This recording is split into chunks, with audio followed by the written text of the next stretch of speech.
यहाँ से स्टार्ट करेंगे। जो हमारा फॉरम IAS का टेस्ट है करंट अफेयर्स का, ये दूसरा टेस्ट होगा। ठीक है, पहला टेस्ट मैं आपको करा चुका हूँ, राइट। तो दूसरा टेस्ट यहाँ पे कराने जा रहा हूँ। तो देखते हैं यहाँ पे क्या क्वेश्चन होंगे आपका। देखो पार्ट 1 और पार्ट 2 में आपको यहाँ पे मैं कवर करूँगा। ठीक है, पार्ट 1 में आपके 50% क्वेश्चन और करीब पार्ट 2 में आपके भी 50% क्वेश्चन रहेंगे। ठीक है, तो देखते हैं यहाँ पर क्वेश्चन पेपर को क्या यहाँ पर क्वेश्चन है। यहाँ पे पहला क्वेश्चन है यहाँ से, भारत में आम चुनाव के लिए जो आपका राजनीतिक दल है उम्मीदवार उसके चुनाव चिन्हों के आवंटन के संदर्भ में निम्नलिखित कथनों पर विचार करना है।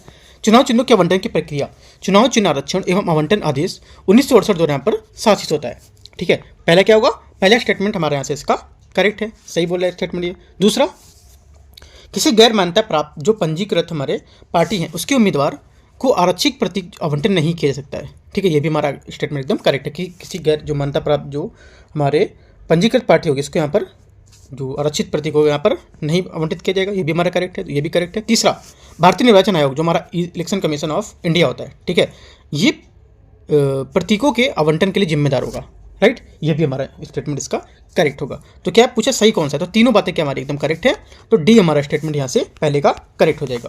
क्वेश्चन नंबर 2, भारत के सर्वोच्च न्यायालय में उपचारात्मक याचिकाओं के संबंध में निम्नलिखित कथनों पर विचार करना है।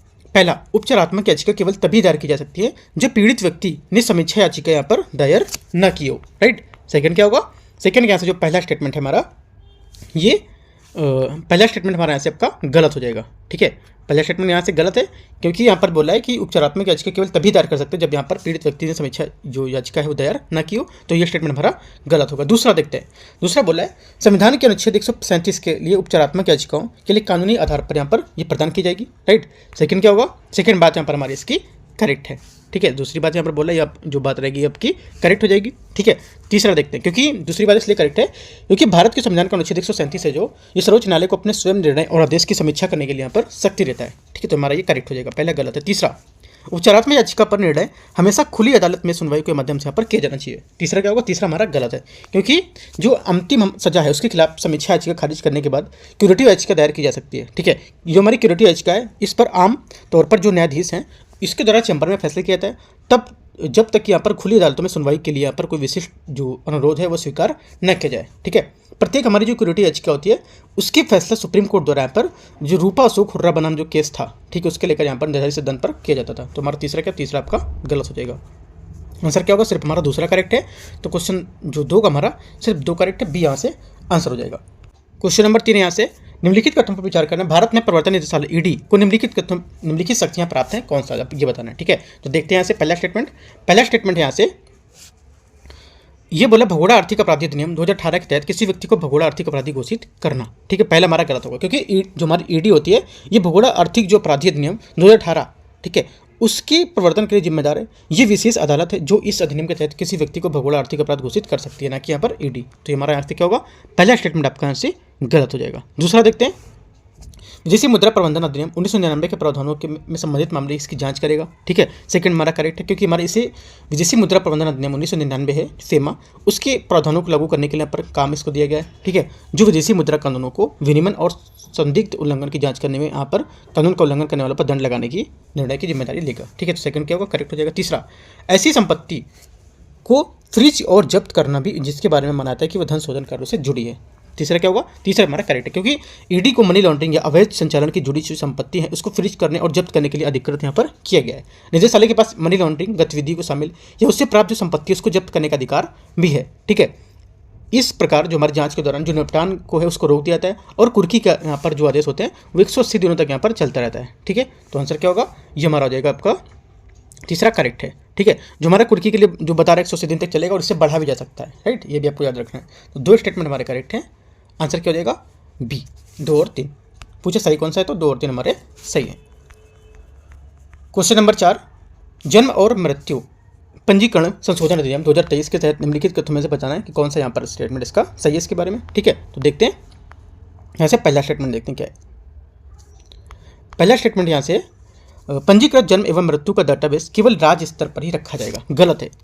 क्यों, क्योंकि जन्म और जो हमारा मृत्यु पंजीकरण संशोधन अधिनियम 2023 में भी प्रावधान किया गया था कि जो रजिस्ट्रार जनरल है ये पंजीकृत जन्म और जो मृत्यु डेटा है इसका राष्ट्रीय डेटा बनाए रखेगा। ठीक है, राष्ट्रीय मतलब हमारा पूरा सेंट्रल में रहेगा ये, राइट। तो हमारा ये जो डेटा रहेगा राष्ट्रीय स्तर पर रहेगा, ना कि यहाँ पर केंद्र राज्य पर, तो ये गलत हो जाएगा। सभी जन्म और मृत्यु को केंद्र की नागरिक पंजीकरण प्रणाली के माध्यम से डिजिटल रूप में पंजीकृत किया जाना होता है। सेकंड क्या होगा? सेकंड हमारे यहाँ से करेक्ट है। सेकंड बात बोला एकदम सही है। तीसरा, केंद्र सरकार के पूर्व अनुमोदन से पंजीकृत जन्म और मृत्यु के डेटा बेस का उपयोग मतदाता सूची सहित यहाँ पर विभिन्न डेटाबेस को अद्यतन करने के लिए यहाँ पर किया जा सकता है। तीसरा क्या होगा?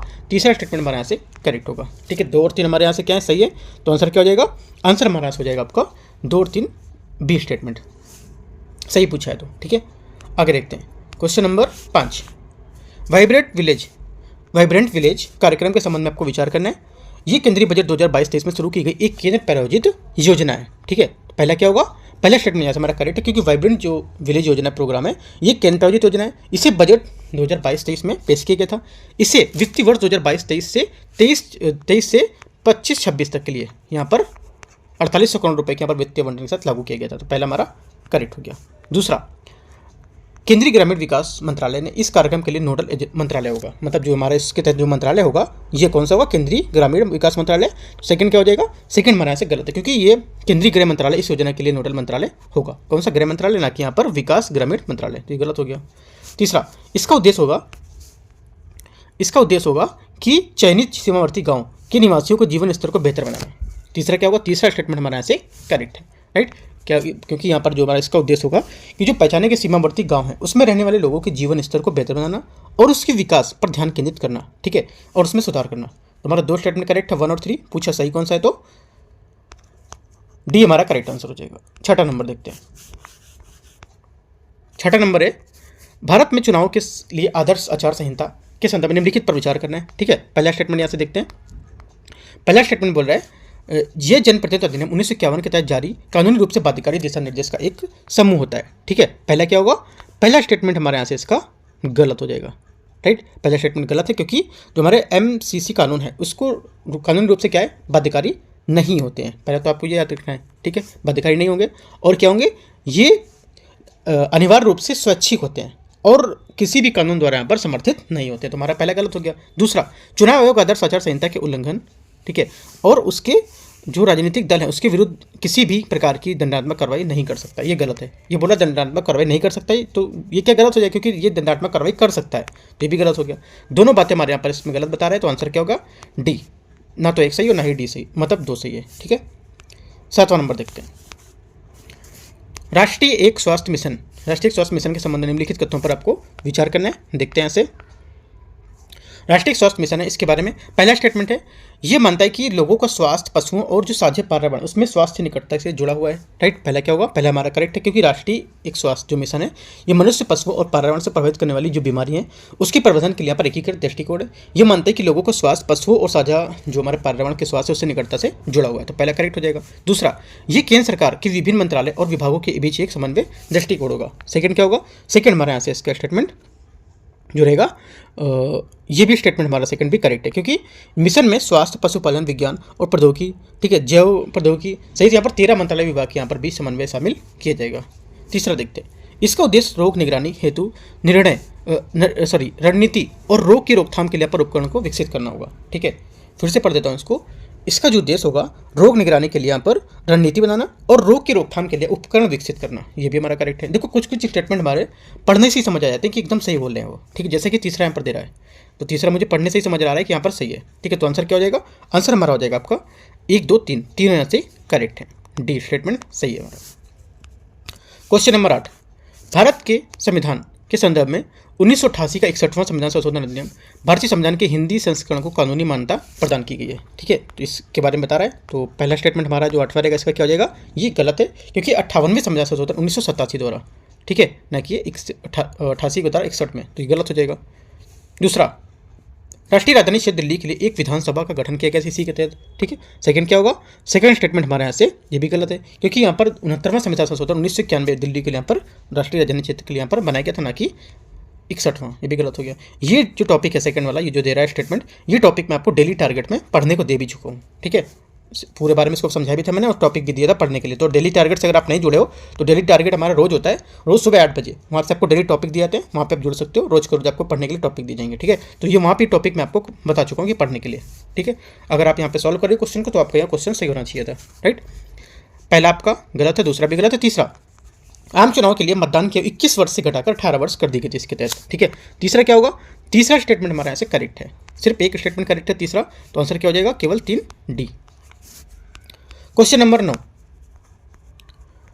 क्वेश्चन नंबर 9 है, भारत में चुनावों के संदर्भ में निम्नलिखित कथनों में से बताना है कि कोई नहीं या नोटा के मतदान के विकल्प के बारे में आपको विचार करना है, ठीक है। इससे पहली बार 2009 में लोकसभा चुनाव में पेश किया गया था। नोटा भी मैंने आपको डेली टारगेट में टॉपिक दिया है, ठीक है, तो भी आपको यहाँ से देखना है। अगर आप डेली टारगेट से आप क्वेश्चन कर रहे हो तो आपको क्वेश्चन करेक्ट होना चाहिए, ठीक है, क्योंकि आप मैं डेली टारगेट में आपको बता चुका हूँ टॉपिक ये वाला। देखते हैं क्वेश्चन को।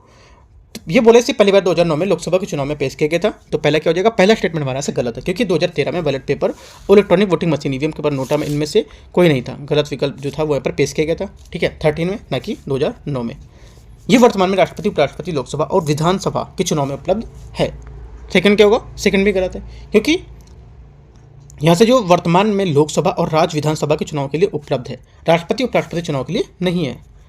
यदि किसी चुनाव में नोटा को बहुमत प्राप्त होता है तो उसे निर्वाचन क्षेत्र के सभी उम्मीदवार को अस्वीकृत घोषित कर दिया जाएगा। तीसरा क्या होगा, तीसरा स्टेटमेंट हमारे यहाँ से जो रहेगा ये भी गलत है, ठीक है। क्यों गलत है, क्योंकि मौजूदा कानून के अनुसार नोटा का बहुमत वोट मिलते हैं तो कोई कानूनी परिणाम नहीं होता है। ऐसी स्थिति में अगला उम्मीदवार जिसे नोटा के बाद से अधिक वोट मिले वही विजेता घोषित किया जाएगा। सिंपल सी बात है। यहाँ पर नोटा में जैसे नोटा को मिले 40% वोट, सबसे ज़्यादा नोटा को मिले, टोटल 100% होता है, ठीक है। 100 में 40% हमारा इसको देखते हैं थोड़ा सा, देखो बताता हूँ मैं। जैसे नोटा है, ठीक है, इसको मिल गए 60% वोट, ठीक है, और दूसरी पार्टी को मिल गए 30%, तीसरी पार्टी को मिल गए 20%, 60, 30, 90 और 10 मान लो इसको 10%। तो नोटों को जब पूरे बहुमत ज़्यादा मिल गई तो क्या दूसरा, अब जो हमारा बोर्ड बचा दूसरी पार्टी ये जीतेगा, है ना। यहाँ पे बोला है कि ये नहीं जीतेगा, कोई सब कानून यहाँ पर मतलब जो रहेगा कानून के लिए उसे अस्वीकृत होती है, ऐसा कुछ नहीं है। जो नोटा के बाद दूसरा आएगा वो यहाँ पर इसमें अपनी सरकार बनेगा, ठीक है। तो आंसर क्या होगा, पहला गलत था, दूसरा गलत था, तीसरा भी गलत है हमारा, राइट। आंसर क्या हो जाएगा, आंसर हो जाएगा तीनों गलत है। तो पूछे गलत कौन सा है, तो आंसर क्या हो जाएगा, डी। क्वेश्चन नंबर 10 है, निम्नलिखित घटनाओं को आरंभिक से नवीनतम तक घटित होने के कालक्रम के अनुसार आपको लगाना है, ठीक है। लगाते हैं इसको, देखते हैं यहाँ से।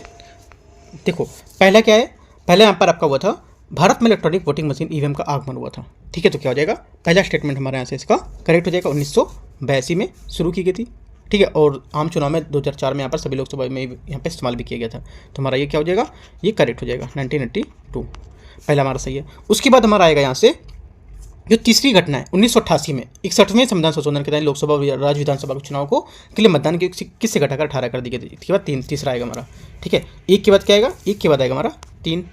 उसके बाद क्या आएगा, उसके बाद हमारा आएगा भारत में पोस्टल वैलेट की सुविधा की शुरुआत हुई थी। कब हुई थी, ये हुई थी 1, 3 और आपका हो जाएगा यहाँ से दूसरा हो जाएगा, ठीक है। 1, 3, 2 में क्या था, यहाँ पे जो हमारे भारत में पोस्टल वैलेट की शुरुआत हुई थी ये, और मतदान क्या हो गया ये, और 1, 3, 2, 4 ये हमारा इस टाइप से आंसर आएगा, बी नंबर। जो चौथा हमारी घटना है ये 2014 में चुनाव के मतदाता के लिए यहाँ पर वेरीफाइड जो पोर्टल ऑडिट ट्रायल है यहाँ पे शुरू किया गया था। तो यहाँ पर हमारी चौथे लास्ट में आएगी, सबसे लास्ट में यही किया गया है, ठीक है। 1, 3 जैसे हमको मान लो पता चल गया कि पहला तीसरा होगा, उसके बाद हमको ये भी पता है कि लास्ट में चौथा आएगा। तो हमारा 1, 3 और 4 लास्ट में आ रहा है, तो बीच में कौन होगा, तो 1, 2, 2 ही होगा यहाँ पर, ठीक है। तो आप ऐसे भी क्वेश्चन अपना एलिमिनेट करके निकाल सकते हो। ये भी मैं वीवीपैट जो है हमारा वीवीपैट वोटर ऑडिट जो ट्रायल हमारा ऑडिट मशीन है, इसको भी मैं आपको टॉपिक दे चुका हूँ पढ़ने के लिए, ठीक है। तो जितने मैं टॉपिक दे चुका हूँ टारगेट में सब देखो यहाँ पे आप पूछे जा रहे हैं क्वेश्चन, ठीक है। तो इस वजह से टॉपिक जो टारगेट है डेली का अच्छे से कवर करना है कि आपके क्वेश्चन आगे सॉल्व हो सके, ठीक है। तो आंसर हमारा क्या हो गया, यहाँ से 10वें का आंसर हमारा हो गया बी नंबर। 11 नंबर देखते हैं, भारत निम्नलिखित में से कौन सा चुनाव सुधार लागू करने वाला पहला देश बन गया है, ठीक है। तो ये बताना है, स्टेटमेंट दे रखे हैं। पहला देखते हैं, पहला है भारत यहाँ पर इलेक्ट्रॉनिक वोटिंग मशीन। तो हमारा पहला क्या करेक्ट है, क्योंकि भारत ने दुनिया में पहली बार बड़े पैमाने पर इलेक्ट्रॉनिक वोटिंग मशीन की शुरुआत की थी, ठीक है।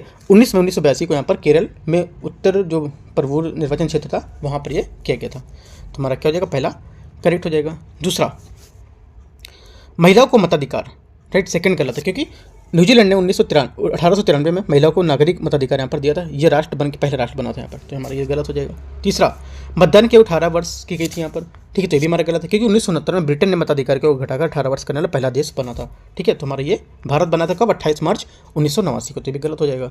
जो हमारा सिर्फ चुनाव सुधार लागू करने वाला पहला देश हमारा सिर्फ वोटिंग मशीन का था, तो पहला वाला सिर्फ एक आंसर हमारे यहाँ से इसका करेक्ट है। पहला आंसर क्या हो जाएगा, केवल एक करेक्ट है, बी नंबर यहाँ से आंसर हो जाएगा 11 का।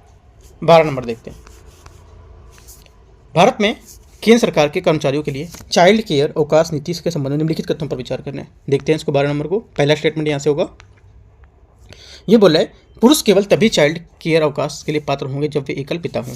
पहला हमारा यहाँ से करेक्ट है, बात एकदम सही बोला है। दूसरा, संपूर्ण सेवा काल के दौरान चाइल्ड केयर अवकाश की अधिकतम अवधि 730 दिन होती है। ये भी हमारा स्टेटमेंट आपका करेक्ट है। ये हमारा केंद्रीय सिविल जो छुट्टी नियम है उसके 1972 के अनुसार यहाँ पर बताया गया है। तो ये भी हमारा स्टेटमेंट करेक्ट है। दोनों बातें सही है, तो आंसर सी, सही पूछा तो सी। 13, स्वास्थ्य एवं परिवार कल्याण मंत्रालय द्वारा आयोजित 5वें राष्ट्रीय परिवार स्वास्थ्य सर्वेक्षण के अनुसार निम्नलिखित कथनों पर विचार करना है।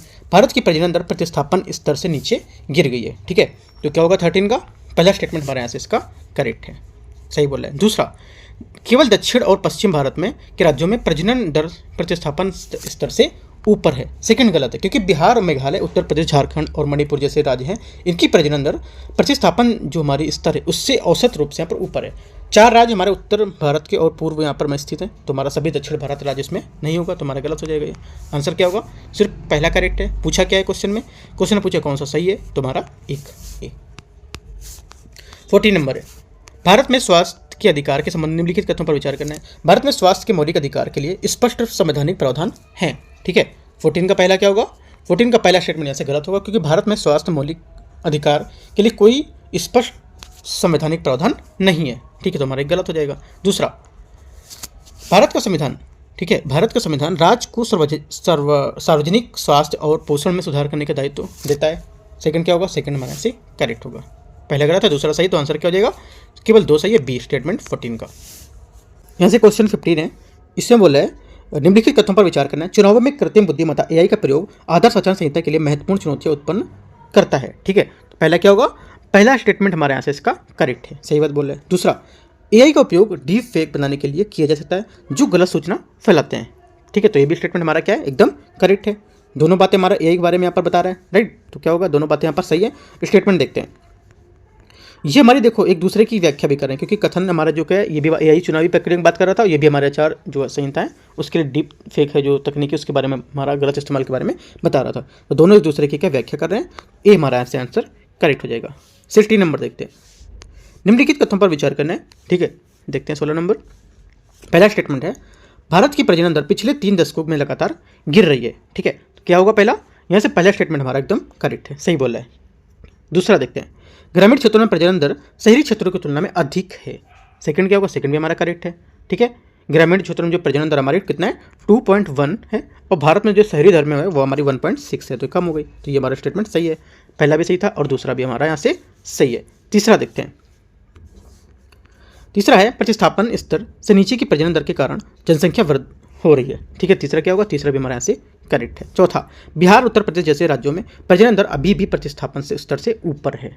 ये भी स्टेटमेंट सही है, क्योंकि बिहार, मेघालय, उत्तर प्रदेश, झारखंड, मणिपुर ऐसे ही राज्य हैं जहाँ पर प्रजनन दर प्रतिस्थापन और स्तर से यहाँ पर राष्ट्रीय स्तर से ऊपर है, तो ये भी हमारा करेक्ट हो जाएगा। चारों बातें हमारी 16 की करेक्ट हैं। आंसर क्या होगा, आंसर हमारा हो जाएगा इसका डी। 17 नंबर देखते हैं, राष्ट्रीय उपभोक्ता विवाद निवारण आयोग NCDRC के संबंध में निम्नलिखित कथनों पर आपको विचार करना है। ठीक है, पहला नंबर यहाँ पे स्टेटमेंट, यह है उपभोक्ता संरक्षण अधिनियम 1986 के तहत एक गठित वैधानिक निकाय है। ठीक है, पहला क्या होगा, पहला हमारे यहाँ से करेक्ट है, क्योंकि राष्ट्रीय उपभोक्ता विवाद निवारण आयोग जो हमारा है ये भारत में उपभोक्ता संरक्षण अधिनियम 1986 के तहत यहाँ पर स्थापित एक वैधानिक निकाय है। ठीक है, संवैधानिक होता तो हमारा आर्टिकल होता, वैधानिक है तो क्या हमारा अधिनियम हो गया। ठीक है, तो ये हमारी एक पहचान होती है, तो पहला हमारा करेक्ट हो गया। दूसरा, NCDRC जो है इसको अनुचित उपबंध के विरुद्ध शिकायतों के क्षेत्राधिकार प्राप्त है, जहां भुगतान किए गए माल या सेवाओं के मूल्य से 10 करोड़ रुपए से अधिक है। सेकंड क्या होगा, सेकंड भी करेक्ट है, क्योंकि यहाँ पर प्रतिफल के रूप में भुगतान की गई जो वस्तु व सेवा है उसके मूल्य से 10 करोड़ रुपए से अधिक यहाँ पर होगा, परंतु जहाँ केंद्रीय सरकार ऐसा करना अवश्य समझे। तो पहला भी करेक्ट है और दूसरा भी हमारे यहाँ से करेक्ट हो जाएगा। ठीक है, आंसर क्या हो जाएगा, 17 का आंसर हमारा हो जाएगा सी, दोनों बातें करेक्ट है। 18 नंबर देखते हैं, सॉवरेन ग्रीन बॉन्ड के संबंध में निम्नलिखित कथनों पर विचार करना है। इन्हें भारत में पर्यावरणीय स्थिरता के लिए निजी कंपनियों द्वारा जारी किया जाता है। ठीक है, पहला क्या होता है, स्टेटमेंट यहाँ से पहली बात यहाँ से हमारी जो रहेगी ये गलत है, क्योंकि ग्रीन बॉन्ड देशों, कंपनी और बहुपक्षीय संगठन द्वारा उन परियोजनाओं को वित्त पोषित करने के लिए जारी किया जाता है जहाँ जिनका जलवायु और पर्यावरण सकारात्मक प्रभाव पड़ता हो। ठीक है, सॉवरेन ग्रीन बॉन्ड निजी कंपनियों द्वारा यहाँ पर जो नहीं बल्कि सरकारी द्वारा यहाँ पर सरकार द्वारा जारी किए जाएंगे। ठीक है, तो पहला हमारा यहाँ से क्या हो जाएगा, गलत हो जाएगा। ठीक है, पहला गलत है। दूसरा देखते हैं। दूसरा स्टेटमेंट है विदेशी संस्थागत निवेशक FII को भारत में सॉवरेन बॉन्ड ग्रीन जो बॉन्ड सॉवरेन बॉन्ड जो होते हैं ग्रीन बॉन्ड में निवेश करने की अनुमति होती है, राइट। सेकंड क्या होगा, सेकंड बात यहाँ से हमारी करेक्ट है, पहला गलत है और दूसरा सही, तो आंसर क्या हो जाएगा, आंसर हो जाएगा केवल 2B। 90 नंबर, मनोज गोविल समिति रिपोर्ट जो कभी कभी समाचारों में आती है किससे संबंधित है, राइट। ये संबंधित है हमारी जो डिजिटल प्रतिस्पर्धा कानून है। डिजिटल प्रतिस्पर्धा कानून की समिति अध्यक्षता में कारपोरेट जो मामले के मंत्रालय हैं उसके उसके जो सचिव हैं मनोज गोविल, उसने की थी। इस समिति को डिजिटल बाजारों में प्रतिस्पर्धा जो हमारी विरोधी प्रथाएं होंगी उनको विनियमित करने के लिए भारत की बढ़ती डिजिटल अर्थव्यवस्था को निष्पक्ष प्रतिस्पर्धा बढ़ाने के लिए यहाँ पर एक कानून के रूप में मसौदा तैयार करने के लिए काम सौंपा गया था। तो आंसर क्या हो जाएगा, आंसर हमारा हो जाएगा 19 का ए। 20, कभी कभी समाचारों में आने वाला कच्चा तीवू द्वीप निम्नलिखित में से किस देश समूह में बीच विवाद का विषय रहा है। तो करेक्ट आंसर हमारा हो जाएगा 20 का, यहाँ से 20 का आंसर हो जाएगा भारत और श्रीलंका। डी यहाँ से हमारा क्या होगा, करेक्ट आंसर हो जाएगा। ठीक है, आगे देखते हैं 21 नंबर क्वेश्चन। 21 है निम्नलिखित में से किस घरेलू उत्पादक में आपक माइक्रोप्लास्टिक मिलने की संभावना है। ठीक है, क्या हो जाएगा, करेक्ट आंसर हमारा हो जाएगा इसमें। एक तो टूथपेस्ट में हमारा एकदम करेक्ट है क्योंकि जो हमारे टूथपेस्ट होता है इसमें भी यहाँ पर हो सकता है, नमक में भी, बोतल बंद पानी में ये भी आपका होगा। ठीक है, और बोतल पर पानी में क्योंकि माइक्रोप्लास्टिक यहाँ पर होता है और कई दिन में पाया भी गया है। ठीक है, कागज़ के कप में भी यहाँ पर है क्योंकि जबकि पेपर कप में पर्यावरण के लिए ज़्यादा अनुकूल माना जाता है, लेकिन आश्चर्यजनक रूप में क्या है वे प्लास्टिक प्रदूषण में योगदान करते हैं। ठीक है, ये भी आपको याद रखना है। एक अध्ययन में पाया गया कि 15 मिनट में के लिए पेपर कप में 100 ml जो गर्म पानी हम रखते हैं, ठीक है, इसे छोड़ने में लगभग 25,000 माइक्रोप्लास्टिक कण निकल सकते हैं। तो आपको ये भी याद रखना है। माइक्रोवेव योग्य अंदर खाद्य कंटेनर ये भी हमारा होगा, क्यों, क्योंकि माइक्रोवेव जो हमारा सेफ लेवल प्लास्टिक जो उत्पाद होता है गर्म करने पर भोजन में काफ़ी मात्रा में माइक्रोप्लास्टिक छोड़ सकता है। तो ये भी हमारे सब यहाँ पर इसके उत्पाद में यहाँ पर माइक्रोप्लास्टिक मिलने की संभावना होगी। तो क्या है, हमारा आंसर डी हो जाएगा। तो आपको याद रखना है ज़रा ज़रा जो चीज़ें इसको छोड़नी है ना, कम से कम इनको यूज करना चाहिए। वो जैसे टूथपेस्ट है, चलो मान लो उसमें तो प्लास्टिक में आएगा ही आएगा, है ना, जो आपकी मजबूरी है यूज करना वो। ठीक है, नमक थैली में आता ही है। कोशिश करने की बोतल बंद पानी, इसको ज़्यादा टाइम तक बोतल एक यूज नहीं करना है, ज़्यादातर स्टील की बोतल रखना है। ठीक है, लकड़ी की बोतल रखना है। कागज़ के कप ज़्यादातर नहीं यूज करने, स्टील के बर्तन यूज करने हैं। ठीक है, माइक्रो जो खाद्य कंटेनर इसको भी आपको ज़्यादातर ओवन का ये सब चीज़ का यूज कम करना है। जो अपना हो सकता है उस चीज़ को आप कम ही कर सकते हो। आंसर क्या हो जाएगा, डी यहाँ से करेक्ट है। 22 हिग बोसन के संबंध में निम्नलिखित कथनों पर विचार करना है। हिग बोसन मूल कणों को द्रव्यमान देने के लिए यहाँ पर जिम्मेदार होते हैं। ठीक है, पहला क्या हो जाएगा, 22 का पहला स्टेटमेंट यहाँ से हमारा करेक्ट है। दूसरा, हिग बोसन एकमात्र ऐसा मूल कण है जिसमें कोई स्पिन नहीं है। सेकंड भी करेक्ट है क्योंकि हिग्स क्षेत्र होता है हमारा, इसके माध्यम से मूल कणों के साथ संपर्क में रहता है, जिससे क्या द्रव्यमान जो होता है द्रव्यमान प्राप्त करने में उससे मदद मिलती है। इसकी खोज हमारे हिग्स तंत्र 1964 में प्रस्तावित जो पुष्टि थी उसको कण को लेकर यहाँ पर उत्पन्न की गई थी। ठीक है, तो हमारा ये भी करेक्ट हो जाएगा। दूसरा भी करेक्ट है। तीसरा, हिग बोसन में शून्य विद्युत आवेश होता है। तीसरा स्टेटमेंट क्या होगा, तीसरा स्टेटमेंट माना करेक्ट है क्योंकि हिग जो बोसन है इसमें शून्य विद्युत आवेश होता है जो विद्युत में चुंबकीय बलों की प्रभावित किए बिना यहाँ पर परस्पर क्रिया करने में अनुमति देता है। ये भी करेक्ट हो गया। तीनों हमारे करेक्ट हैं और देखते हैं तो आंसर क्या हो जाएगा। तीनों सही है तो आंसर हमारा डी यहाँ से करेक्ट है। ठीक है, 22 का क्या हो जाएगा, डी स्टेटमेंट सही है। 23 देखते हैं। 23 है एक्सचेंज ट्रेडेड करेंसी डेरिवेटिव्स जो हमारे ETCD हैं उसके संबंध में आपको विचार करना है। ETCD अपना मूल जो है वस्तुएं, स्टॉक और बॉन्ड जैसी जो हम अंतर्निहित संपत्ति उससे प्राप्त करते हैं। ठीक है, तो पहला क्या हो जाएगा, पहला स्टेटमेंट यहाँ से हमारा करेक्ट हो जाएगा। दूसरा, भारत में कुछ ETCD जो हैं इसको भारतीय रिजर्व बैंक को भारतीय प्रतिभूति विनिमय बोर्ड द्वारा यहाँ पर संयुक्त रूप से विनियमित किया जाता है। राइट, सेकंड क्या होगा, सेकंड भी हमारे यहाँ से करेक्ट है। दोनों बातें क्या हमारे यहाँ से करेक्ट हैं। ETD का मतलब क्या हुआ, देखो ETD का मतलब हुआ जो हमारे एक्सचेंज ट्रेडेड डेरिवेटिव्स होते हैं ये। ठीक है, तो दोनों बातें हमारे एकदम करेक्ट हैं। आंसर क्या हो जाएगा, आंसर हमारा हो जाएगा 1 और 2 दोनों सही हैं। काफ़ी इंपॉर्टेंट क्वेश्चन है इस बार के लिए, 2023 के लिए, 2025 के लिए जो 23वां क्वेश्चन है हमारा इंपॉर्टेंट है ये। ठीक है, आगे देखते हैं 24 नंबर क्वेश्चन। किसी देश के आर्थिक विकास के संदर्भ में निम्नलिखित कथनों में से कौन सा कथन हॉकी स्टिक प्रभाव का सबसे अच्छा वर्णन करता है। ठीक है, कौन करता है, करेक्ट आंसर हमारा आंसर हो जाएगा आपका 24 का। देखो जो पहला स्टेटमेंट है दीर्घ अवधि में आर्थिक विकास में स्थिर क्रमिक वृद्धि, गलत है। जो आंसर सही होगा ये हमारा होगा ऐसी अवधि जिसमें बहुत कम या जो बिना किसी बदलाव के लंबे समय के बाद तेजी से वृद्धि या गिरावट होती है। तो आंसर हमारा बी यहाँ से करेक्ट हो जाएगा। 25 देखते हैं। कभी कभी समाचारों में आने वाला शांति खंड जो है पीस जो क्लॉज है उसके निम्नलिखित में से संबंधित है किससे संबंधित है ये, ठीक है। तो ये संबंधित है हमारा 25 नंबर, ये विश्व व्यापार संगठन के तहत अस्थायी उपाय जो विकासशील देशों की कानूनी जो चुनौती है उसका सामना किए बिना सब्सिडी सीमा का उल्लंघन करने की अनुमति देता है। तो बी हमारे यहाँ से क्या हो जाएगा, इसका करेक्ट आंसर हो जाएगा, ठीक है। 25 का बी। 25 हो गया, 26 देखते हैं। भारत में ग्रीन क्रेडिट कार्यक्रम के प्राथमिक उद्देश्य क्या है। इसका जो प्राथमिक उद्देश्य हमारा होगा ये पर्यावरण संरक्षण के प्रयासों को प्रोत्साहित करना, ठीक है। क्या होगा, इसके पर्यावरण जो हमारे संरक्षण है उसके प्रयास को प्रोत्साहित करना, और ये विभिन्न क्षेत्रों में स्वैच्छिक पर्यावरणिक जो हमारे कार्य होंगे उनको प्रोत्साहित करना, डिजाइन करना। और इसका प्राथमिक लक्ष्य होगा कि पर्यावरण संरक्षण को बढ़ावा देना। भारत सरकार पर्यावरण के लिए जीवन शैली जो है लाइफ आंदोलन का भी हिस्सा रही है, ठीक है। इसको भी यहाँ पर लाई गई है, लाइफ जो हमारा प्रोग्राम था ये। तो आंसर क्या होगा, आंसर 26 का बी। 27 निम्नलिखित में से कौन सा प्रावधान 1978 के 44वें संविधान संशोधन द्वारा अधिनियम में पेश किया गया था, ठीक है। करेक्ट आंसर क्या होगा, करेक्ट आंसर होगा जो 44वें संविधान संशोधन अधिनियम 1978 में जनता सरकार द्वारा पर प्रमुख रूप से 42वें संविधान संशोधन जो अधिनियम था 1976 के द्वारा लाई गई कुछ अन्य विकृति जिसने प्रभावी करने के लिए यहाँ पर अधिनियमित किया गया था। ये जो था हमारा, ये संपत्ति के अधिकार को मौलिक अधिकार की सूची से हटा दिया गया था और इसके बजाय यहाँ पर इसे कानूनी अधिकार के रूप में पुनर्वर्गीकृत किया गया था। तो आंसर क्या हो जाएगा, बी यहाँ से इसका करेक्ट आंसर हो जाएगा 27 का। 28 देखते हैं। समाचारों में अक्सर देखे जाने वाले सेलो फेक मुख्य रूप से संदर्भित करता है किसको। सेलो फेक जो है ये संदर्भित करता है हमारा जो गलत सूचना फैलाने के लिए छवि और वीडियो में निम्न गुणवत्ता वाले जो परिवर्तन है उसको, ठीक है। तो 28 का हमारा क्या हो जाएगा, सी स्टेटमेंट यहाँ से करेक्ट आंसर हो जाएगा, ठीक है। डीप फेक और सेलो फेक के बीच अंतर भी होता है ना, कुछ तकनीकी में अंतर होता है, कुछ पहुंच और समान लोगों के बीच में यहाँ पर अंतर होता है ना, पहचानने में भी यहाँ पर अंतर होता है। तो यहाँ पर कुछ डिफरेंस होते हैं इनमें। तो आंसर क्या हो जाएगा 28 का सी। 29 निम्नलिखित पर विचार करना है, वायरस और संबंधित रोग, ठीक है। देखते हैं इसको।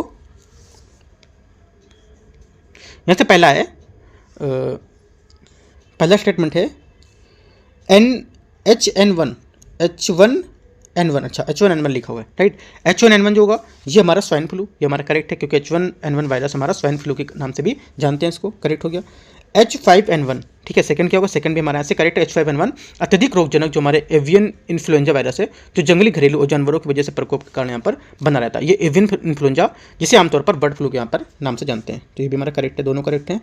H5N2, ठीक है, H5 जो N2 है ये क्या होगा, ये हमारा एवियन इन्फ्लुएंजा AI वायरस, मतलब AI वायरस है जो मनुष्यों में पोल्ट्री में बार बार संक्रमण के कारण यहाँ पर बनता है, ठीक है। स्पेनिश फ्लू यहाँ पर नहीं होगा ये, ठीक है। तो आंसर क्या हो जाएगा, स्पेनिश फ्लू जो होता है वो H1N1 के कारण यहाँ पर फैलता है। किसके कारण, H1N1 के कारण हमारा स्पेनिश फ्लू बनता है, ना कि H9N2 के कारण। तो गलत हो गया। आंसर क्या हुआ, सिर्फ 2 करेक्ट हैं, तो 2, केवल 2। यहाँ दा नहीं लिखा है, केवल 2 होगा, ठीक है, मिसप्रिंट हो गया ये। तो 29 का बी। 30 नंबर, बायो माइनिंग के संदर्भ निम्नलिखित कथन पर विचार करना है, ठीक है। देखते हैं 30 को।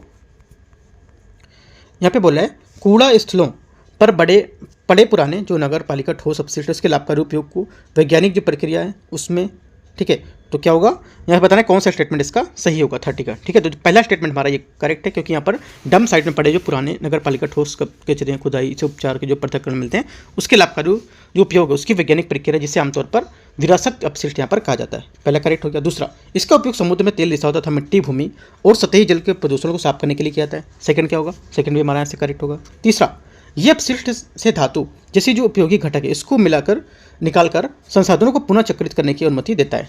तीसरा क्या होगा, तीसरा स्टेटमेंट भी हमारे यहाँ से करेक्ट होगा, ठीक है। और यह पर्यावरण के अनुकूल और पर्यावरण के जो टिकाऊ के रूप में यहाँ पर काम करेगा। तीनों बातें हमारी करेक्ट हैं। तो आंसर क्या हो जाएगा 30 का, 30 का आंसर हो जाएगा डी, ठीक है। यहाँ से 31 नंबर क्वेश्चन है, विश्व साइबर अपराध सूचकांक के संदर्भ में निम्नलिखित कथनों पर विचार करना है। यह अंतर्राष्ट्रीय दूरसंचार संघ द्वारा जारी एक वार्षिक सूचकांक है, ठीक है। तो क्या होगा, यहाँ से जो 31 है इसका हमारा जो पहला स्टेटमेंट होगा ये गलत हो जाएगा। क्यों, क्योंकि विश्व जो साइबर अपराध है सूचकांक इसको ऑक्सफोर्ड विश्वविद्यालय और न्यू साउथ वेल्स विश्वविद्यालय उसके द्वारा यहाँ पर विकसित किया गया था, न कि यहाँ पर दूरसंचार संघ द्वारा। दूसरा, सूचकांक 1 के जो आधार है उस पर साइबर अपराध में भारत का स्थान यहाँ पर 10वां दिया गया है। सेकंड यहाँ पर हमारा करेक्ट है क्योंकि भारत में जो साइबर अपराध की श्रेणी में 10वें नंबर पर इसका स्थान दिया गया है। तो आंसर क्या हो जाएगा, आंसर हमारा हो जाएगा सही कौन सा है, तो केवल 2, बी।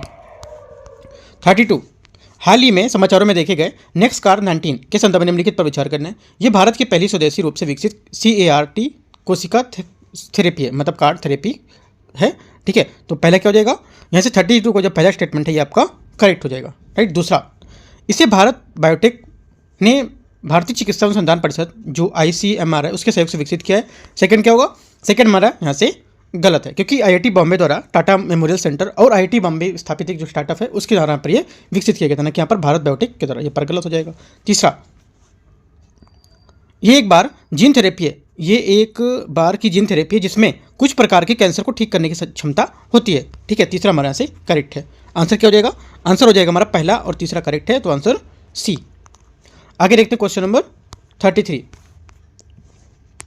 बायोप्लास्टिक के संदर्भ में निम्नलिखित कथनों पर आपको विचार करना है। वे प्लास्टिक उत्पादन में जीवाश्म ईंधन पर निर्भरता को कम करते हैं, ठीक है। पहला क्या होगा, 33 का आंसर पहला स्टेटमेंट हो जाएगा, ये करेक्ट है। दूसरा, इनके बढ़ते उपयोग के माइक्रोप्लास्टिक को समुद्री खाद्य श्रृंखला पहुंचने को पूरी तरह से रोका जा सकेगा। सेकेंड हमारा गलत होगा, क्यों, क्योंकि ये जैव प्लास्टिक पारंपरिक प्लास्टिक की तुलना में अधिक आसानी से विकसित हो सकता है, लेकिन ये माइक्रोप्लास्टिक के निर्माण को पूरी तरह से रोक नहीं पाएगा, ठीक है। तो हमारा क्या होगा, यहाँ से ये गलत हो जाएगा।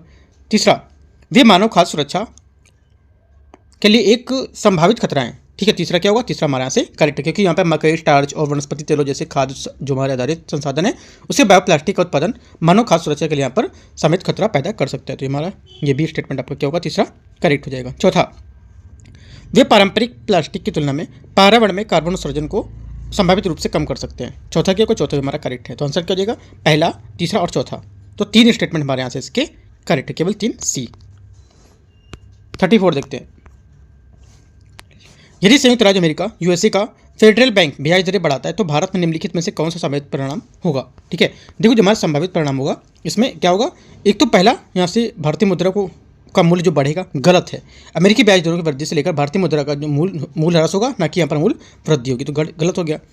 भारत इसमें विदेशी पूंजी निवेश का प्रभाव बढ़ेगा, ठीक है। सेकंड भी गलत है, क्यों, क्योंकि अमेरिकी जो ब्याज दर है उसके वृद्धि से आमतौर पर भारत में जैसे वो बढ़ते बाजार उसकी पूंजी क्या है, बहिर्वाह यहाँ पर कारण होती है वह बनेगी, और निवेशक अमेरिका में बेहतर रिटर्न चाहेंगे, जिससे क्या भारत में विदेशी जो प्रवाह होगा वो क्या कम हो जाएगा, ठीक है, यहाँ पर बढ़ेगा नहीं। ये भी गलत हो गया, ये भी गलत हो गया। तीसरा, भारत में ब्याज दर में वृद्धि हो सकती है।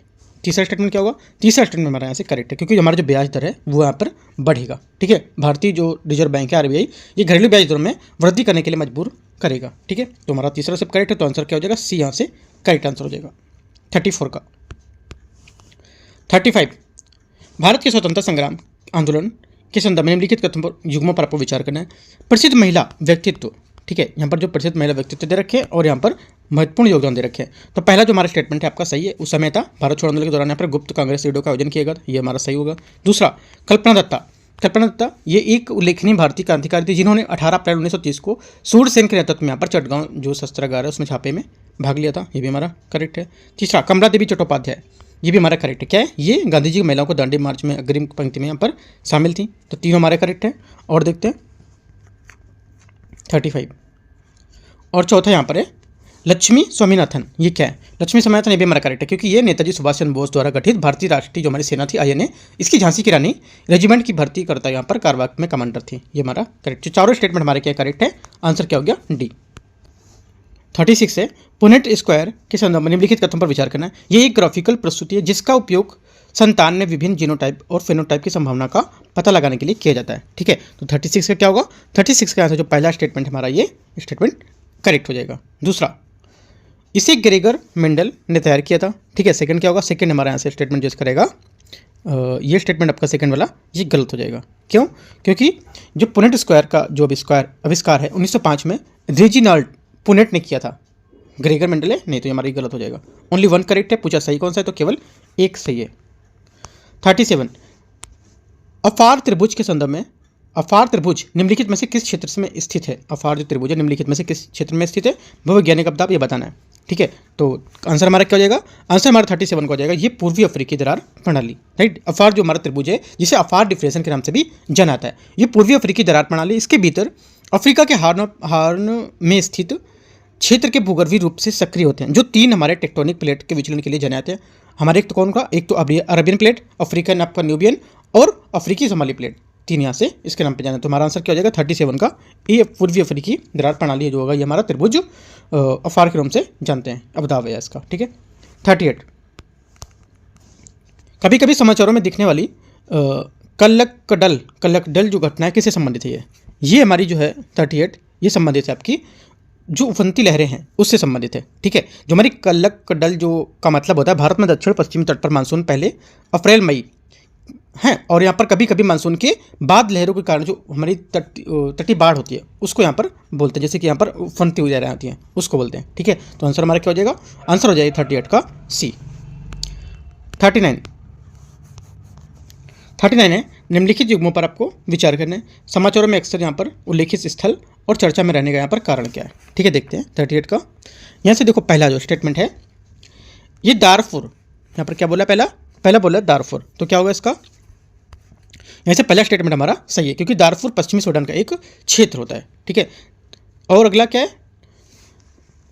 अल अक्सा मस्जिद यहाँ पर है। ठीक है, तो ये क्या होगा? सेकंड हमारा गलत है क्योंकि जो अल अक्सा मस्जिद है हमारी ये यरूशलेम के पुराने शहर में स्थित है। ये इजराइल फिलिस्तीन में बहुत संघर्ष का महत्व रखती है। ठीक है, तो हमारा यहाँ पे क्या है? ये बोल रहा है सोमालिया में, तो ये गलत हो गया। टिग्रे क्या है? टिग्रे हमारा होगा इथोपिया का एक क्षेत्र है। ठीक है, कहाँ का? इथोपिया का क्षेत्र है। टिग्रिन आबादी का जहाँ से 6 से 7% यहाँ पे इथोपिया में जातीय अल्पसंख्यक लोग यहाँ पर होते हैं। ठीक है, टिग्रे 2 साल के विनाशकारी जो गृह युद्ध का केंद्र था जिसमें सैकड़ों लोग यहाँ पर मारे गए थे। ठीक है, तो आंसर क्या हो जाएगा? टिग्रे हमारा इथोपिया का है ना कि इजराइल का। आंसर क्या होगा? सिर्फ पहला करेक्ट है, तो 39 का आंसर हो जाएगा। 39 का आंसर यहाँ से हो जाएगा हमारा, केवल एक हमारा सही है तो दूसरा तो गलत था, तीसरा भी गलत था। अच्छा, चौथा स्टेटमेंट भी है यहाँ पर। ठीक है, चौथा देखते हैं। रखाइन राज्य क्या होगा? रखाइन राज्य हमारा है ये म्यांमार का हमारा गृह युद्ध है। ठीक है, सबसे पश्चिमी राज्य म्यांमार का, तो हमारा आंसर ये भी सही है। तो 2 स्टेटमेंट हमारे सही हैं, 2 तो गलत हो गए, 2 सही हो गए। एक आपका पहला और एक आपका चौथा, तो केवल 2 हमारे यहाँ से सही है। 39 हो गया। 40 नंबर देखते हैं। 40 नंबर है, हाल ही के जीआई टैग के संदर्भ में निम्नलिखित पर आपको विचार करना है। जीआई टैग और यहाँ पर राज्य दे रखे हैं 40 नंबर में। पहला जापी जो हमारा बांस है और ताड़ के पत्तों से बनी एक पारंपरिक हमारी संघों का टोपी होती है जिसका असम में व्यापक रूप से उपयोग किया जाता है, तो हमारा करेक्ट हो गया। दूसरा, पानी मेटिका शिल्प। ठीक है, ये क्या है? पानी मेटिका शिल्प ये हमारी है, ये असम का पारंपरिक शिल्प है, ये त्रिपुरा का नहीं होगा। माताबारी पेड़ा ये क्या है? माताबारी पेड़ा ये हमारा जो होगा ये उत्तर प्रदेश का नहीं होगा, ये त्रिपुरा राज्य के यहाँ पर मिठाई है, तो तीनों हमारे त्रिपुरा का। तो आंसर क्या हो जाएगा इसका? पहला तो आपका क्या था? पहला आपका यहाँ पर जो असम में सही था, दूसरा आपका क्या था? असम था दूसरे में भी, राइट। तो तीसरा हमारा त्रिपुरा होगा, ये गलत है। तो आंसर क्या होगा? पूछा सही युग्म कितने हैं, तो केवल एक यहाँ से करेक्ट है 40 का। 41 देखते हैं। मध्यस्थता अधिनियम 2023 के संदर्भ में निम्नलिखित पर विचार करना है। ये अधिनियम सभी सिविल और वाणिज्यिक विवाद के लिए मुकदमा पूर्व मध्यस्थता को अनिवार्य बनाता है। ठीक है, पहला क्या हो जाएगा? 41 का पहला स्टेटमेंट हमारा यहाँ से जो रहेगा ये करेक्ट है। दूसरा, ये अधिनियम भारत में मध्यस्थता प्रक्रिया के विनियमन के लिए भारतीय मध्यस्थता परिषद की स्थापना का प्रावधान करता है। सेकंड क्या होगा? सेकंड बात भी हमारे यहाँ से करेक्ट है। ठीक है, तीसरा, यह अधिनियम उन अंतर्राष्ट्रीय मध्यस्थता मामलों पर लागू नहीं होता जिनमें विदेशी नागरिक शामिल होते हैं। तीसरा क्या होगा? तीसरा स्टेटमेंट यहाँ से गलत होगा हमारा।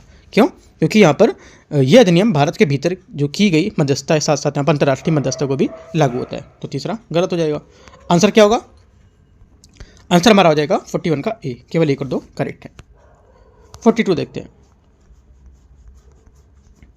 42 है यहाँ से, हिंदू विवाद नियम 1955 के बारे में निम्नलिखित पर विचार करना है। जन्म से अथवा धर्मांतरण से हिंदू बनना व्यक्ति इस अधिनियम का विषय होगा। ठीक है, तो 42 का यहाँ से जो पहला स्टेटमेंट होगा ये क्या हो जाएगा?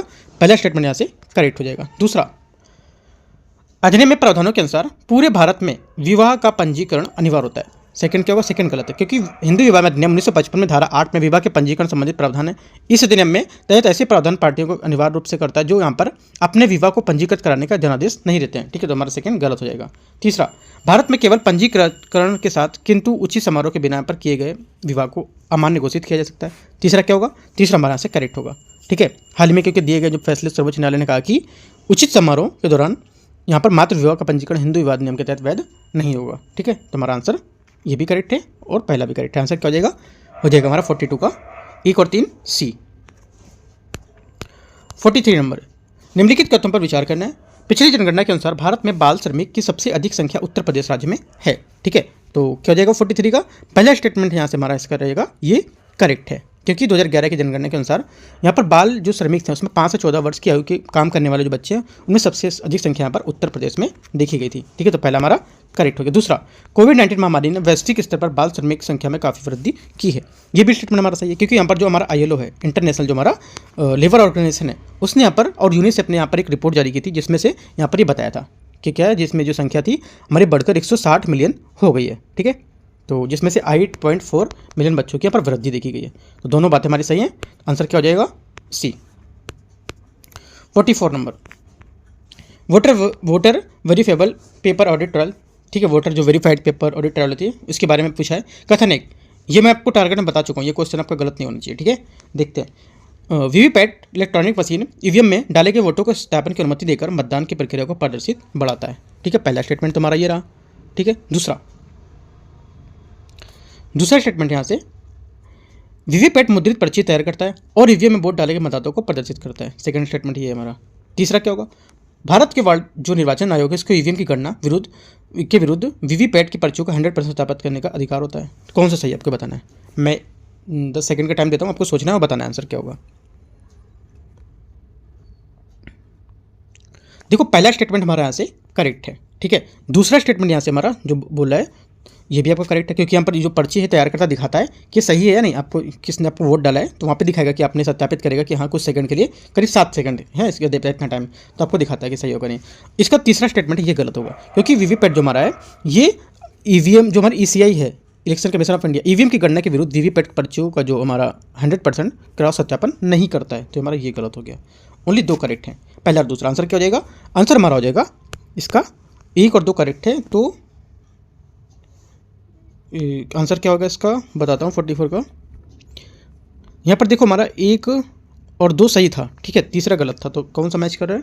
हाँ, ये 2 और 3 में से केवल 1 सही है और कथन 1 की व्याख्या करता है। तो हमारा ये यहाँ से केवल 1 सही है, सी नंबर यहाँ से आएगा। देखो, मुझे कथन से मतलब नहीं, आपको क्या है, आपको ये बात पता होनी चाहिए कि कौन सी बात हमारी कथन सही है, कौन सी बात सही है और कौन सी बात हमारी गलत है। ये चीज़ आपको पता होनी चाहिए। कथन में वैसे हिसाब से सी होना चाहिए, सी में। ठीक है, 44 का सी, राइट। अगला देखते हैं 45 नंबर। कथन से आपको कोई मतलब नहीं, बस आपको जो डाटा दे जा रहा है वो आपको यहाँ से पता होना चाहिए क्या यहाँ पर सही होगा क्या नहीं। कथन यहाँ पे कुछ भी आपसे पूछ सकते हैं कभी भी। ठीक है, कथन सेम कभी नहीं आते, है ना। 99% आपको कभी सेम नहीं होते। 45, भारतीय संविधान के अनुच्छेद 31C के संदर्भ में निम्नलिखित कथन पर विचार करना है। इसे 25वें संविधान संशोधन अधिनियम द्वारा जोड़ा गया था। ठीक है, तो पहला क्या हो जाएगा? पहला जो 45 है इसका यहाँ से स्टेटमेंट जो रहेगा ये करेक्ट है। ठीक है, दूसरा देखते हैं। ये जो हमारा 25वां संविधान संशोधन 1971 था, उसमें यहाँ पर ये उसके माध्यम से संविधान में 31C जोड़ा गया था। दूसरा, ये किसी भी निर्देशक सिद्धांतों को लागू करने के लिए बनाए गए कानून को मौलिक अधिकारों के उल्लंघन के आधार पर अदालत में चुनौती दिए जाने से बचाता है। सेकंड क्या होगा? सेकंड हमारा गलत है, क्योंकि ये अनुच्छेद केवल अनुच्छेद 39B और C के तहत जो निर्देश हैं वो सिद्धांत नहीं होंगे। बाकी निर्देश जो निर्देशक हैं इसमें सिद्धांतों को लागू करने वाला जो कानून है उसको अनुच्छेद 14 और 19 के तहत यहाँ पर समानता और स्वतंत्रता के अधिकारों को उल्लंघन की यहाँ पर चुनौती दी जाने के लेकर बचाता है। तो हमारा ये स्टेटमेंट सेकंड वाला गलत होगा। तीसरा, मिनर्वा मिल्स मामले में 42वें संविधान संशोधन अधिनियम द्वारा अनुच्छेद 31C में किए गए जो परिवर्तन है उसको बरकरार रखता है। ठीक है, तीसरा क्या होगा? तीसरा स्टेटमेंट यहाँ से हमारा गलत है, क्योंकि जो 42वां संविधान संशोधन है ये 1976 अनुच्छेद 31C का दायरा भी सभी DPSP तक बढ़ाया जाता है, ना कि यहाँ पर अनुच्छेद 39B और C। ठीक है, मिनर्वा मिल्स बनाम जो भारत संघ था 1980 में सर्वोच्च न्यायालय ने उस जो अनुच्छेद 31C था इस पर विस्तार को लेकर एक आधार का रद्द कर दिया था। ये हमारा संविधान के भाग 3 और 4 के बीच को सामंजस्य को नष्ट करता है और मूल ढांचे को भी नष्ट करता है। तो ये स्टेटमेंट हमारा गलत होगा। सिर्फ हमारा पहला स्टेटमेंट करेक्ट है 45 का।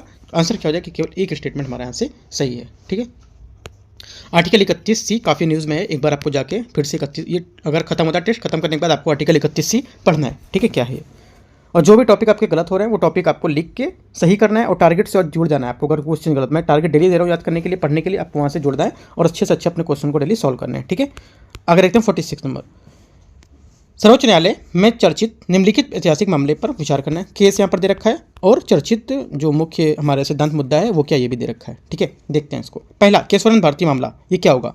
पहला हमारा करेक्ट है। केशवनंद भारती मामला जो है ये मामला मूल संरचना सिद्धांत की स्थापना के लिए मील का पत्थर होता है। ठीक है, सुप्रीम कोर्ट ने फैसला सुनाया था कि संसद के पास अनुच्छेद 368 के तहत संविधान संशोधन करने की शक्ति है, लेकिन वह संविधान के मूल ढांचे बदलाव नहीं कर सकती है। तो पहला हमारा क्या है? करेक्ट हो गया। दूसरा, RC कूपर केस, ये क्या बताता है? सेकंड वाला जो है ये भी हमारा करेक्ट है, क्योंकि बैंक राष्ट्रीयकरण के मामले में RC कूपर बनाम ये सब केस यहाँ पर जाने थे तो उसको लेकर। ठीक है, राष्ट्रीयकरण का मुआवजा, ये भी हमारा करेक्ट है। 2 हमारे सही हो गए। तीसरा स्टेटमेंट यहाँ से है, इलावर सन इलाव राशन जो मामला है ये क्या होगा, तीसरा वाला हमारा करेक्ट है, क्योंकि ये मामला जो 2023 में था, सुप्रीम कोर्ट ने माना कि धारा 7A के तहत वैध विवाह के लिए सार्वजनिक समारोह या घोषणा की आवश्यकता नहीं होगी, तो ये हमारा करेक्ट हो जाएगा। ठीक है, तो तीनों स्टेटमेंट हमारे करेक्ट हैं, तो आंसर क्या हो जाएगा 46 का आंसर हो जाएगा हमारा, तीनों सही है, सी। 47 नंबर, संपत्ति के अधिकार के संबंध निम्नलिखित कथनों पर विचार करना है। कथन 1, भारत के सर्वोच्च न्यायालय ने हाल ही में फैसला दिया कि राज कानून के अनुसार उचित प्रक्रिया का पालन किए बिना निजी संपत्ति का अधिकार ग्रहण नहीं कर सकता है। ठीक है, तो पहला क्या होगा 47 का यहाँ से जो पहला हमारा स्टेटमेंट होगा, ये पहला स्टेटमेंट यहाँ से 47 का करेक्ट हो जाएगा। ठीक है, पहली बात यहाँ पर सही बोला। दूसरा, निजी संपत्ति का अधिकार भारत में मौलिक अधिकार नहीं है, ये भी स्टेटमेंट एकदम करेक्ट है, क्योंकि संपत्ति का अधिकार जो हमारा 1978 के 44वें संविधान संशोधन द्वारा मौलिक अधिकारों की सूची से हटा दिया गया था, और अब ये 301 के तहत एक संवैधानिक अधिकार है। आंसर क्या हो जाएगा, दोनों बातें हमारे यहाँ से करेक्ट हैं, तो आंसर क्या हो जाएगा, आंसर हमारा होगा बी नंबर, क्योंकि देखो इसकी व्याख्या नहीं कर रहा है। क्यों व्याख्या नहीं कर रहा है, क्योंकि यहाँ पर बात कर रहा था, सर्वोच्च न्यायालय ने फैसला दिया था कि जो राज्य का कानून है उसके लिए उचित प्रक्रिया के लिए निजी संपत्ति का अधिकार, ठीक है, उसको लेकर, और यहाँ पर संपत्ति के अधिकार को लेकर मौलिक अधिकार की बात कर रहे हैं, तो यहाँ पर इसकी व्याख्या नहीं कर रहा, लेकिन बातें दोनों हमारे यहाँ से करेक्ट हैं। ठीक है, आगे देखते हैं 47 का बी। 47 हो गया, 48 नंबर देखते हैं। निम्नलिखित कथनों पर विचार करना है। कथन 1, भारतीय हिमालय में ग्लेशियल झील विस्फोट की आवृत्ति यहाँ पर बढ़ रही है। 48 का क्या होगा, पहला स्टेटमेंट यहाँ से करेक्ट हो जाएगा। दूसरा, ग्लोबल वार्मिंग के कारण ग्लेशियल झीलों का आकार घट रहा है। सेकंड क्या, सेकंड हमारा गलत है, क्योंकि जो ग्लोबल वार्मिंग के कारण ग्लेशियर जो झीलें उसका आकार घटने के बजाय बढ़ रहा है। ग्लेशियर को पीछे हटने से बर्फ पिघलने झीलों का निर्माण से विस्तार होता है, और यहाँ पर जो हमारी ग्लोब है उसका खतरा बढ़ जाता है। तो हमारा यहाँ से क्या होगा, जो सेकंड स्टेटमेंट आपका गलत हो जाएगा। पहला आपका करेक्ट है, तो आंसर क्या होगा 48 का सी, एक सही है, दूसरा गलत है। 49 नंबर, मिशन शक्ति परियोजना के तहत पालना योजना का प्राथमिक लक्ष्य क्या है। ठीक है, इसका जो प्राथमिक लक्ष्य हमारा ये होगा, जो कामकाजी माताएं उनके लिए जो क्रेच सुविधाएं वो प्रदान करना। ठीक है, ये हमारा इसका करेक्ट आंसर हो जाएगा। ये महिला एवं बाल विकास मंत्रालय द्वारा मिशन शक्ति है परियोजना के तहत यहाँ पर स्टार्ट की गई थी। ठीक है, तो ये आपका ये भी पूछ सकते हैं कौन सी मिनिस्ट्री थी, राइट, तो आंसर याद रखना है आपको बी। 50 नंबर क्वेश्चन है, निम्नलिखित में से कौन सा कथन भारत में गन्ने की खेती के लिए आर्थिक महत्व का सबसे अच्छा वर्णन करता है। तो करेक्ट आंसर क्या होगा, करेक्ट आंसर 50 का हो जाएगा, गन्ना मिलों में उच्च रोजगार सृजन। ठीक है, ये हमारा इसका करेक्ट आंसर हो जाएगा। गन्ने की खेती के लिए भारत की अर्थव्यवस्था महत्वपूर्ण भूमिका निभाती है, क्योंकि ये विशेष रूप से ग्रामीण क्षेत्रों में उच्च रोजगार अवसर पैदा करती है। ये न केवल खेती के बल्कि चीनी मिल को भी इथेनॉल उत्पादन के भी यहाँ पर प्रसंस्करण में उत्पाद को जैसे उत्पादन को रोजगार प्रदान करती है। तो आंसर क्या हो जाएगा, आंसर हमारा हो जाएगा 50 का डी। 51 नंबर देखते हैं। 51 है, हाल ही में समाचारों में रहे बी रेडी जो है इसके बारे में विचार करना। ये सूचकांक जलवायु संबंधी आर्थिक व्यवधानों के लिए किसी देश की तैयारी के स्तर को मापता है। ठीक है, 51 का पहला स्टेटमेंट क्या होगा, पहला स्टेटमेंट यहाँ से हमारा इसका गलत हो जाएगा।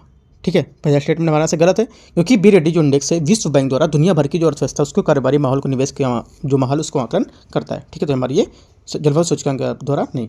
दूसरा, भारत पिछले 5 वर्षों में लगातार सूचकांक में शीर्ष 10 देशों में शामिल रहा है। दूसरा भी गलत है, क्योंकि जो इंडेक्स में जो इसकी योजना जो 180 अर्थव्यवस्थाओं को कवर करती है। ठीक है, और ये जो रिपोर्ट है 3 अक्टूबर 2024 को लॉन्च की गई थी। ठीक है, और ये जो है जो बी रेडी है ये क्या बंद हो चुका है। जो हमारा इंडेक्स जो पहले इंडेक्स जारी करता था अब यहाँ पर नहीं ऐसा है। जो बोला भारत पिछले 5 वर्षों में लगातार इतने, ऐसा कुछ नहीं है, क्योंकि इंडेक्स अब काफ़ी टाइम से बंद था, इस वजह से यहाँ पर बोला 5 वर्षों में लगातार, ऐसा 5 वर्षों से लगातार नहीं देखा गया है। ठीक है, तो ये गलत हो गया, क्योंकि इंडेक्स बंद था, इस वजह से 5 वर्षों की लगातार न्यूज़ यहाँ पर नहीं थी। ठीक है, तीसरा, ये सूचकांक विश्व आर्थिक मंच WEF द्वारा तैयार किया और जारी किया जाता है। ठीक है, तीसरा हमारा गलत, क्योंकि ये विश्व बैंक द्वारा तैयार किया था, ना कि वर्ल्ड इकोनॉमिक फोरम के द्वारा। तो ये भी हमारा गलत हो गया। पहला भी क्या था, गलत था, दूसरा भी गलत, तीसरा भी गलत, तीनों स्टेटमेंट हमारे गलत है। आंसर क्या हो गया, D. 52 number, global biofuel alliance के संदर्भ निम्नलिखित पर विचार करना है। ये केवल सरकारों की संप्रभु एजेंसियों का एक अंतर सरकारी संगठन है। ठीक है, पहला क्या होगा, पहला स्टेटमेंट यहाँ से हमारा जो रहेगा इसका ये गलत है, क्योंकि हमारा ग्लोबल बायोफ्यूल्स अलायंस जो है सरकारों, अंतर्राष्ट्रीय और जो हमारे संगठन है उसके उद्योगों का एक बहुहितधारक गठबंधन है। इस पहल का उद्देश्य जैव ईंधन के उपयोग को बढ़ावा देना। ठीक है, तो हमारा पहला गलत होगा। दूसरा, इसका उद्देश्य दुनिया भर में जैव ईंधन के विकास को व्यापक रूप से अपनाने के लिए बढ़ावा देना, जैसे कि मैंने आपको बताया इसमें। ठीक है, सेकंड करेक्ट है। पहला क्या होगा, पहला गलत है, दूसरा सही। आंसर हमारा हो जाएगा बी स्टेटमेंट 52 का। 53 नंबर है, 53 है, पर्यावरणीय स्थिरता के संदर्भ में निम्नलिखित पर विचार करना है। ग्रीन टेक्सोनॉमी के शब्द का जो कथन पर विचार करना है। ये एक ऐसा ढांचा है जो पर्यावरणीय दृष्टि से टिकाऊ गतिविधि में निजी निवेश को बढ़ावा देने में मदद करेगा। ठीक है, पहला स्टेटमेंट क्या होगा? पहला स्टेटमेंट यहाँ से हमारा इसका करेक्ट है। दूसरा, टिकाऊ और नवीकरणीय ऊर्जा क्षेत्र जैसे हरित वर्गीकरण के दायरे में आते हैं। सेकंड क्या होगा? सेकंड बात भी हमारे यहाँ से करेक्ट होगी। दोनों बातें जो है टिकाऊ जो कृषि नवीकरण के बारे में एकदम करेक्ट है। तो आंसर क्या हो जाएगा? 53 का सही पूछा है तो सी। 54, श्रम उत्पादकता पर जलवायु परिवर्तन पर प्रभाव के संदर्भ में निम्नलिखित पर विचार करना है। कारण, कथन 1, भारत को श्रम उत्पादकता पर जलवायु परिवर्तन प्रभाव को कम करने के लिए एक व्यापक नीति लागू करने की आवश्यकता है। ठीक है, तो 54 का क्या हुआ? पहला स्टेटमेंट यहाँ से हमारा इसका जो रहेगा ये करेक्ट है। दूसरा, जलवायु परिवर्तन कृषि और निर्माण जैसे जो क्षेत्र उसके श्रमिक जो स्वास्थ्य है और उसकी शक्ति को प्रभावित करता है। राइट, सेकंड भी हमारा क्या होगा? सेकंड भी हमारा करेक्ट है। तीसरा, उष्णकटिबंधीय देशों में उत्पादकता हानि का प्रमुख एक हानि का एक प्रमुख कारण ताप बनता है। यह ताप तनाव है। ठीक है, तो तीसरा क्या होगा? तीसरा हमारा यहाँ से स्टेटमेंट रहेगा, ये भी आपका करेक्ट हो जाएगा। ठीक है, तो तीनों बातें हमारे यहाँ जो है एकदम करेक्ट हैं और इसकी व्याख्या भी एक दूसरे की 1 2 3 सब व्याख्या एक दूसरे में कर रहे हैं। ठीक है, तो आंसर क्या हो जाएगा? 1 2 3 सही है और इसकी व्याख्या भी कर रहे हैं। कथन 2 3 सही है और दोनों कथन की व्याख्या कर रहे हैं। ठीक है, तो ये हमारे यहाँ से इसका करेक्ट आंसर हो जाएगा। 54 तक यहाँ पे हमने देख लिया। ठीक है, और जो 55 से हमारे क्वेश्चन रहेंगे 55 नंबर से, वो मैं देखूंगा आपको पार्ट 2 में दिखाऊंगा। ठीक है, पार्ट 2 यहाँ से बुलाएंगे इसका करंट अफेयर्स का टेस्ट, उसमें आपको मैं 55 नंबर क्वेश्चन से करा देंगे। ठीक है, कोई डाउट रहता है आप नीचे कमेंट में पूछ सकते हो। बाकी यहाँ पर PT 365 भी में चल रही मैगजीन, वो भी देख सकते हो। डेली का टारगेट यहाँ चल रहा है वो देख सकते हो, और एक टेस्ट भी यहाँ पर रोज चलता है। तो तीनों चीज़ों से आप यहाँ पर जुड़ सकते हो, आपको अगर प्रीलिम्स यहाँ पर अपना अच्छा सा तैयार करना है तो। ठीक है, बाकी कोई डाउट रहता है आप कमेंट पूछ सकते हो या टेलीग्राम पर आप भी हम मैसेज कर सकते हो। ठीक है, all the best, thank you.